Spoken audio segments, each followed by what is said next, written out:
What is going on, everybody? Welcome back to another episode. I have something totally different today that I've never done, and this is gonna be, I guess, what you could call a story time series. So there's a couple of animals that I have hanging up on the wall, fish included, that I caught or shot. You like that? Caught or shot before I was a hunting and fishing YouTuber that filmed everything. All of my hunts, all my fishing trips, everything. And so I kind of want to take the time and tell you guys the stories behind a few of the animals that I have hanging on the wall. The first one that I'm going to start out with is going to be the bobcat that is up on top of the gun safe over there. That was the first bobcat that I ever shot, and it was a really special one. And so I'm going to start out by kind of giving you guys a little bit of background here, and I'm going to try not to make this video longer than about 10 to 12 minutes. I'm going to try to keep it short for you guys. So I'm going to start off by telling you the people that I was hunting with was my brother-in-law, my sister, and we were driving around on his lease, his deer lease that he has just a few miles down the road from my hometown here in Boston County. It was late. We were headed to do some calling, I think, and I also think that we were headed to check a couple of hog traps on my brother-in-law's lease. And we went in the property, we went through the gate, we crossed a couple of creeks, and I think we might have gone 50 or 60 yards in, maybe a little bit further, and we see something cut the road. And so I'm using my big, at the time, 66 LR sniper hog lights, gun mounted light. And so that's basically what I used 99% of the time way back then, probably 5 or 6 years ago now, maybe 4, whenever I first shot that bobcat. And I was just scanning the roads as we were driving in, and I see something cut across the road, and my immediate thought in the back of my head is, okay, that was either a bobcat, a coyote, or a fox. One of the three had to have been. I knew it wasn't a rabbit. It was too big to be a rabbit, even a jackrabbit, and I knew that it wasn't a fawn or anything like that. I knew that it had to be a predator of some sort. It had come across the road and stopped right on the right side of the road, and it looked right at us. And we were about 65, 70 yards away, and I'm shining the light on it, following it the whole time, right? And it turns and looks at us, and I can see these really, really bright eyes, and they were red. And most of the time what that means is that you're looking at a predator, and most of the time what I do in that situation is I shoot the sucker. So bobcat runs across the road, finds the nearest cedar tree, runs to the base of it, and tries to hide out. He thinks he's hidden. Now, in my experience, that's very unusual behavior for a bobcat, because we were driving in on a mule, and it was pretty loud. And I was honestly really surprised that it had just stayed there. It had just run across the road, looked at us, then ran to a cedar tree like 15 yards away and just sat there and was staring at us. Rabbits will do that a lot. They like to run and find some thick brush or a base of a cedar or some tall grass or something, and they'll just lock up and they'll freeze and they'll stay there because they think they're hidden. And then I shoot them. Yeah. Anyway, this bobcat did just that and did the same thing. And it really, really surprised me, like I was saying. But we saw it cut across the road, and we decided that we were going to turn the mule off, and me and our brother-in-law were going to walk right up the road to it just to see what it was. Because we knew it was one of three things, and it was going to die either way. So we get up there, and we get, I don't know, at probably 20, 25 yards away, and I zoom my light in. Of course, it's mounted to my gun, and I'm looking right through my scope at the base of this cedar, and I see a bobcat, and I'm like, why is he sitting there staring at me? Why am I asking this question? Flip the safety off, boom, and I shoot. The bullet goes right in his eyeball, and I was shooting my .223. It was the very first AR-15 that I ever built, and I had a Nikon something or other 3x9 scope mounted on it. Nikon Pro Staff, maybe, that sounds right. But anyway, I reloaded a bunch of 55 grain VMAXs by Hornady, and I think that was probably one of the first animals that I ever shot with that gun and with that round and with some of my reloads. So boom, I shoot him, and immediately starts flopping around and freaking out, and we kind of step back for a few minutes, and then we decide we're going to walk up. Well, we walk up, and I remember as we're moving forward, I'm shining the light around, and I didn't have any other light on me besides my red light. And so I don't know, I'm sure a lot of you use a red light or a green light, and sometimes whenever you're moving up on an animal, it's in some thick brush, it can kind of be tough to see. And so that was kind of the case here. I thought I completely missed. And, you know, I knew that it was a bobcat because we're standing like 20 yards away from it. And I see it and shoot, and then we hear it flopping. But I get up there and I don't find any blood. I don't see anything. I can't see it. And then finally, my light just happens to cut across its white belly just right, and I see it. And it's really, really hidden up in this thick brush. So I walk up there and I pull it out. And my sister's totally surprised. Everybody's really surprised. We're all excited.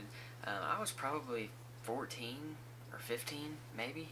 I don't remember, but I pulled him out, and I'm holding him by the back legs, and we're taking pictures, and it was so much fun. It was a really cool experience. But that is the story on my very first bobcat.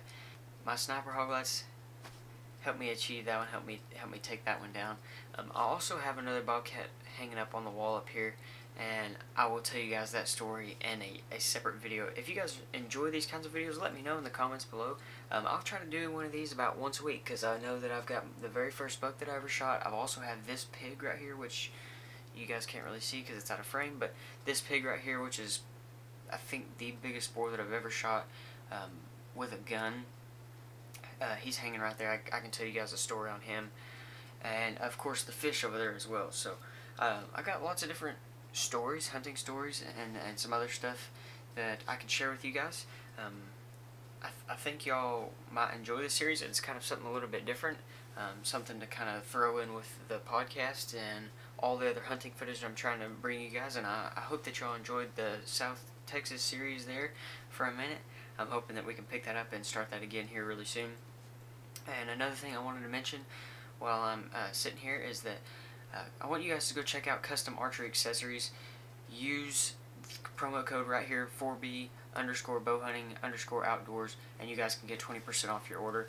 I've mentioned them multiple times. Trace is a super awesome guy. I've been in contact with him and talking to him quite a bit here lately, so I know I've mentioned it 100 times, but he's got everything. Custom arrows, build your own arrows. You can buy anything that you could need archery equipment wise, custom bow works, you know, any kind of paint job, anything like that. They're based out of Utah.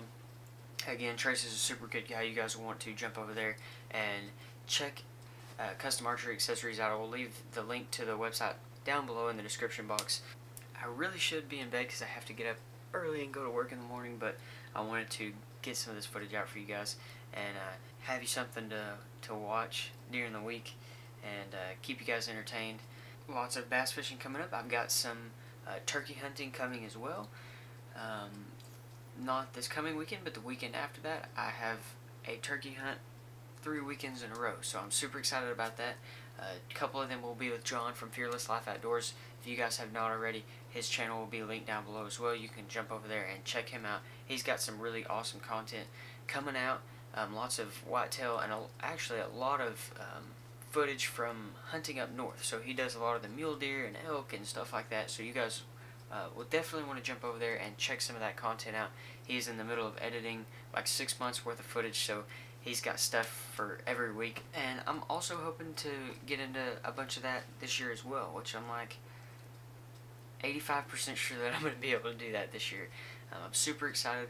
I'm thinking that I'm going to be able to make a Nebraska mule deer hunt and possibly a Kansas whitetail hunt in November. So November is going to be a very packed, very hectic and fun month for me this year.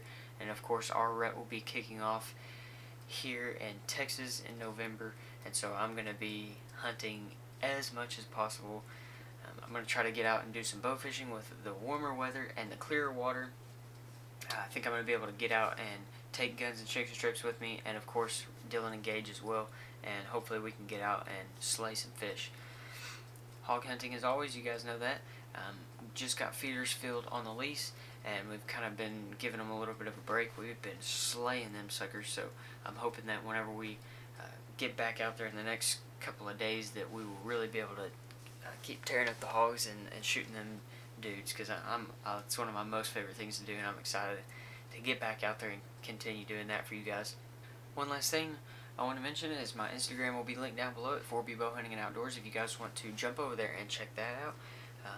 You can follow me over there. I try to post as often as possible. I try to keep pictures up, or get a picture up, about one a day. Sometimes that can be pretty tough. But that's my goal. That's kind of something that I'm working towards. But all in all, you guys let me know. Drop a comment, hit that thumbs up if you enjoyed this video. Let me know if you want to hear some more story time.